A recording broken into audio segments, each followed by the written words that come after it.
भर कार्यक्रमात प्रसूतीच्या कळा सुरू झाल्या. बाळाला जन्म दिला आणि काही मिनिटांत ती पुन्हा स्टेजवर नाचायला लागली. कोण होती ती?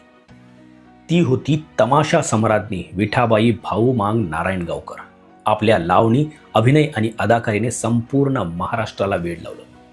पोटासाठी नाचते मी, परवा कोणाची, ही त्यांची लावणी आजही लोकांच्या आठवणीत कायम जिवंत आहे. पण त्यांच्याबद्दलची सर्वात अविश्वसनीय गोष्ट म्हणजे एकदा त्यांचा तमाशा पाहण्यासाठी प्रचंड गर्दी जमली होती. विठाबाई स्टेजवर दिसत नसल्याने प्रेक्षक अस्वस्थ झाले, कारण पडद्यामागे त्या प्रसूती वेदनांशी झुंज देत होत्या.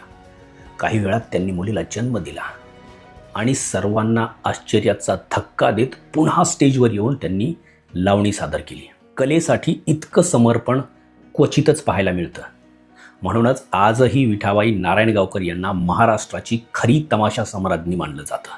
अशा महान लोककलावंताची कथा मोठ्या पडद्यावर पाहायला तुम्हाला आवडेल का? कारण विठाबाईंची ही थरारक आणि प्रेरणादायी गोष्ट आता इठा या चित्रपटामधून मोठ्या पडद्यावर येते.